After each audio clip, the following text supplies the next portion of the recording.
Olá, meus amigos, que Deus continue abençoando a todos vocês. Em nome do Senhor Jesus, nós estamos aqui mais uma vez para trazer uma palavra até o teu coração, para te abençoar, para fazer com que você venha alcançar as suas vitórias, as suas bênçãos, porque é a vontade de Deus que sejamos abençoados. Mas antes eu queria pedir que você nos siga, que você curta esse vídeo e que você compartilhe, tá? Siga a gente. Ajuda a gente a pregar a palavra de Deus. Eu estou te pedindo uma ajuda. Eu estou pedindo você porque o Senhor Jesus está voltando. A vinda de Jesus está próxima. Então nós que conhecemos a palavra, temos que ajudar as pessoas. Leve essa palavra para uma pessoa sofrida, carente, necessitada, que precisa da palavra de Deus. Então siga a gente nesse canal, curta, compartilhe, no nome de Jesus, tá bom? @ubirajaraoliveira55. Tem um botãozinho preto aí.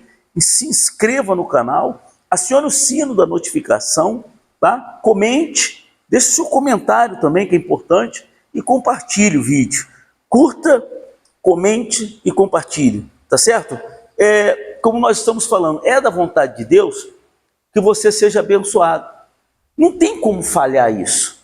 Isso é impossível falhar. A Bíblia fala, olha só o que a Bíblia diz aqui em Hebreus, no capítulo de número 6. Hebreus, capítulo 6, veja bem, capítulo 6, versículo 17, disse assim, Hebreus 6, 17, por isso, Deus, quando quis mostrar mais firmemente aos herdeiros da promessa, a imutabilidade do seu propósito, se interpôs com juramento. Deus, ele quis mostrar aos herdeiros da promessa que a sua palavra não muda, a imutabilidade. Imutabilidade significa o quê? Que não muda. Ele como ele está dizendo aqui, que Deus, quando ele quis mostrar firmemente, ele mostra para nós firmemente aos herdeiros. Quem são os herdeiros? Quem são os herdeiros? Os herdeiros são aqueles que praticam a palavra de Deus, são aqueles que se entregaram para Deus, são aqueles que fazem a vontade de Deus, são aqueles que andam no caminho de Deus. Ele não está falando aqui de igreja. Que a igreja A que é o herdeiro de Deus, que a igreja B... Não. Herdeiro de Deus é todo aquele que se submete a Deus, que obedece a Deus, que anda no caminho de Deus, que procura ser fiel a Deus. O herdeiro da promessa é aquele que é fiel. O herdeiro da promessa é aquele que obedece. Então Deus, ele está afirmando com essa pessoa, você está se sacrificando para ser fiel, você está se sacrificando para obedecer, você se entregou para mim, então eu quero mostrar para você que essa promessa, ela não muda. O que Deus prometeu na sua palavra não muda. Pode passar o céu, pode passar a terra, mas a palavra de Deus não passa. Ela jamais vai passar, ela jamais irá mudar. Está escrito, olha só, o herdeiro da promessa, a imutabilidade, ou seja, do seu propósito. Qual é o propósito de Deus? Nos salvar. O propósito de Deus é nos salvar. E depois que ele nos salvar, ele quer nos abençoar, ele quer nos prosperar. Mas o primeiro propósito de Deus é a salvação da humanidade. Depois disso, as outras coisas são acrescentadas. Foi isso que Jesus falou: buscar em primeiro lugar o meu reino e a minha justiça, e todas as outras coisas vos serão acrescentadas. Então, o primeiro propósito de Deus é salvar. Isso aí não muda e não vai mudar. Ele não desiste da alma de ninguém. Ele não desiste de ninguém. Por pior que seja a pessoa, por mais coisas erradas que a pessoa tenha feito, ela tem praticado, não importa, Deus, ele não vai desistir de você. Ele não vai desistir de mim, ele não vai desistir de nós. Deus nos ama. Porque se ele desistisse de mim, de você, de nós, o sacrifício de Jesus na cruz teria sido em vão. Você acha que Deus fez esse sacrifício tão grande, como a Bíblia fala lá em João 3,16, que Deus amou o mundo de tal maneira que deu o seu Filho unigênito para que todo aquele que nele crê não pereça, mas tenha vida eterna? Deus, ele amou o mundo de tal maneira que sacrificou o seu Filho, que colocou o seu Filho na cruz por nós. Então, se Deus desistisse de mim, desistisse de você, que às vezes o diabo fica falando no ouvido da pessoa, não vai para a igreja não, você não merece, você é pecador, você é errado. Os sãos não precisam de médicos. Os sãos não precisam de médico. Se a pessoa está com saúde, ela vai fazer o que no médico? Só um examezinho de rotina, só para, para conferir. Mas o são não precisa. Jesus não veio para aquele que não é pecador, Jesus veio para os pecadores. Jesus veio para os pecadores, como eu, como você. Ele quer nos salvar, Ele quer nos mudar, Ele quer nos transformar. Então essa promessa não muda, ela é imutável. A imutabilidade da sua promessa, do seu propósito. Está aqui, ó, imutabilidade do seu propósito. Se interpôs com o juramento, para que, mediante duas coisas, existem duas coisas imutáveis, existem duas coisas que jamais irão mudar. Duas coisas imutáveis. O propósito de Deus não muda, e tem mais, ó, para que, mediante duas coisas imutáveis, nas quais é impossível que Deus minta. Só tem uma coisa impossível para Deus. Às vezes a pessoa fala, não existe nada impossível para Deus. Não, existe sim. Só uma coisa. Em tudo, só existe uma coisa que é impossível para Deus. É que Ele minta. Deus não mente. Isso é impossível. Quem mente é o diabo, que é o pai da mentira. A única coisa que foi atribuída ao diabo foi isso. O diabo não criou nada, o diabo não construiu nada, o diabo não inventou nada. A única coisa que Deus atribuiu a ele foi a mentira. Ele é o pai da mentira. Mas Deus, é impossível que Deus minta. Está escrito, Hebreus 6,18. Forte alento tenhamos nós que já corremos para o refúgio, a fim de lançar mão da esperança proposta.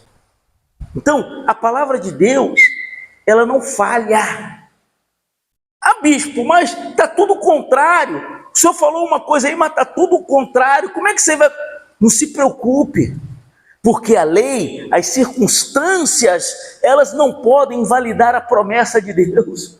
O que você está vivendo agora não pode impedir a palavra de Deus. Deus não precisa que as coisas estejam favoráveis para que a sua palavra se cumpra, gente. Não precisa. A palavra, as coisas não precisam estarem favoráveis. O vento não tem que estar a favor para que a palavra de Deus se cumpra. Pode estar ao contrário. O vento pode estar ao contrário. Você pode estar até no olho do furacão. Mas a palavra de Deus vai se cumprir. Mas a palavra de Deus vai se concretizar. E quando você pratica essa palavra, quando você insiste nessa palavra, o que acontece? Aqui em Tiago, capítulo 1, versículo 25. Tiago 1, 25 diz assim, ó, olha só.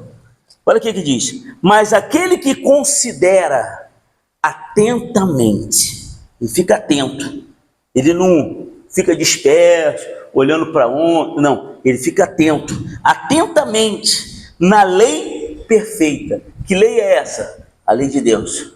É perfeita, não tem falha, não tem brecha, Não tem brecha. Não é igual a lei dos homens.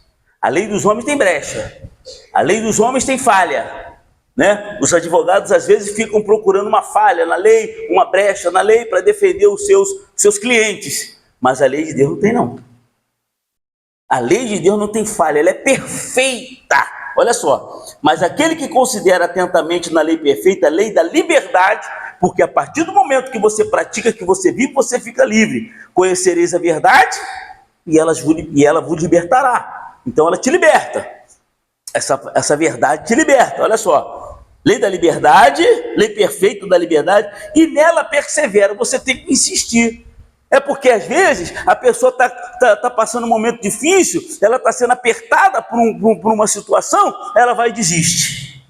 Não, você tem que perseverar. Mesmo que esteja tudo contrário, mesmo que esteja dando tudo errado aparentemente aos olhos humanos. Não, eu vou permanecer fiel. Eu vou permanecer obedecendo. Eu vou permanecer fazendo a minha parte. Eu vou fazer a minha parte até o fim.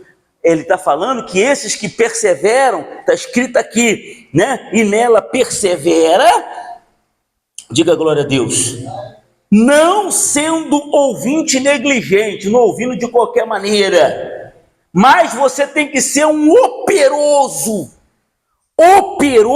praticante. Quando você pratica independentemente, porque independe, ser fiel a Deus independe das circunstâncias. Pelo contrário, quando as circunstâncias estão piores, você tem que permanecer fiel mesmo. Se você perseverar, como diz aqui, e for um operoso praticante, né? Como diz aqui, esse será bem-aventurado no que realizar. O que significa será bem-aventurado no que realizar? Tudo que você for fazer, sendo da vontade de Deus e vendo que vai te beneficiar, vai dar certo. É importante frisar isso, porque a nossa vontade tem que bater certinho ali com a vontade de Deus. Porque às vezes a pessoa quer fazer alguma coisa e dá errado. Ah, mas o bispo falou que ia dar certo que eu fizesse. Vai dar certo se Deus vê que vai te ajudar, que vai te beneficiar, que vai te abençoar. Quando nós botamos a mão, Deus abençoa. Quando a gente bota a mão, Deus abençoa. Quando a pessoa é fiel, obediente, quando a pessoa pratica a palavra de Deus, ela é bem-aventurada, ela é feliz no que ela realiza. Ela é bem-sucedida no que ela faz. Porque ela é fiel. Porque ela é obediente. Você tem que descansar. Ah, eu estou sendo... Aí a pessoa às vezes está triste. Poxa, as coisas não estão dando certo, meus negócios estão fracos. Não, você não tem que estar triste, abatido, não. Você tem que permanecer firme. Não estou fazendo a vontade de Deus. Eu estou sendo fiel. Então Deus vai me abençoar. Deus vai me honrar. Porque a palavra dele não fala, ó Deus, está escrito lá, ó, que se eu for um operoso praticante, que se eu viver a tua palavra, que se eu praticar a tua palavra, vai dar certo. Como está escrito aqui também, Josué 1:8, capítulo 1, no versículo 8, ele diz assim, ó, olha só, para coadunar com essa palavra, lá do Novo Testamento, 1:8, não cesse de falar desse livro da lei, antes medita nele dia e noite, para que tenhas cuidado de fazer segundo tudo quanto nele está escrito, então prosperarás e serás bem-sucedido. Ele está dizendo aqui, ó, não cesses de falar deste livro da lei, da palavra de Deus. Antes, você tem que meditar nele dia e noite, para que tenhas cuidado de fazer segundo tudo quanto nele está escrito. Se você fizer o que está escrito, se você for obediente, se você for fiel, então farás prosperar o teu caminho. O teu caminho ele vai prosperar e você será bem-sucedido, bem-aventurado naquilo que você realizar. Então, a única certeza que nós temos é que quando somos obedientes, é que quando somos fiéis, é que quando nós nos submetemos a Deus, Ele nos honra. Ele nos faz ser bem-aventurado, o nosso caminho prospera. Não pode ir contra isso, pessoal. Não se pode ir contra essa palavra. Essa palavra é de Deus. Não é palavra de pastor, de apóstolo, de bispo, de ninguém. É a palavra de Deus. E é essa palavra que eu estou trazendo para você aqui hoje. É essa palavra, a palavra de Deus. E quem está garantindo o cumprimento dessa palavra não é o bispo, é o próprio Deus. Porque a própria palavra dele diz que é impossível que ele minta. Ele não mente. Ele não mente, ele não está aqui te iludindo, não é igual um homem que fica iludindo as pessoas para poder ganhar alguma coisa, não. Ele não está iludindo ninguém, ele não está enganando ninguém, ele está jurando por ele mesmo, porque não existe nada maior do que ele jura por ele mesmo que a palavra dele vai se cumprir na tua vida. Então descansa nesse Deus. Coloca a tua vida na mão dele. Não tem esse negócio de um dia amanhecer bem, um dia amanhecer mal, de cara amarrada, porque está passando por isso. Faça igual o apóstolo Paulo. tudo eu posso naquele que me fortalece. Faça igual Davi, nós temos que dar graças a Deus a tudo dai graças. Glorifica a Deus em tudo, exalta a Deus em tudo, engrandece Deus em tudo. Tudo que acontecer, mas aconteceu uma coisa ruim, glorifica, porque Ele sabe o que Ele está fazendo. Nós não sabemos, mas Deus sabe. Deus sabe de tudo, e tudo que acontece, acontece para nos beneficiar, não para nos castigar. Deus não castiga ninguém, Deus não maltrata ninguém, Deus não pune ninguém. A pessoa só colhe o que planta. Tá certo? Então pratica essa palavra, meu amigo, minha amiga, meu irmão, minha irmã. Faça isso que Deus vai te honrar, que Deus vai te abençoar. Não adianta estar na igreja, não adianta frequentar a igreja sem praticar a palavra de Deus. Isso não vai mudar a tua vida, isso não vai te garantir vitórias, isso não vai te garantir salvação. Pelo menos eu vou na igreja. Isso aí não quer dizer nada. O templo não protege a nação iníqua, como diz lá no livro de Jeremias, se eu não me engano, capítulo 7. O templo não protege a nação iníqua. Então nós temos que viver, praticar a palavra de Deus para que possamos alcançar a vitória, a bênção e a salvação. Tá certo? Se inscreva nesse canal, @BirajaraOliveira55, tem um botãozinho preto aí, clica nesse botão preto, se inscreve, aciona o sino da notificação, deixa o seu like, o seu comentário e compartilhe. Deus, Ele vai abençoar você. Tá bom? Que Deus continue abençoando a tua vida rica e abundantemente no nome de Jesus. Um beijo no teu coração, um forte abraço e até o próximo vídeo.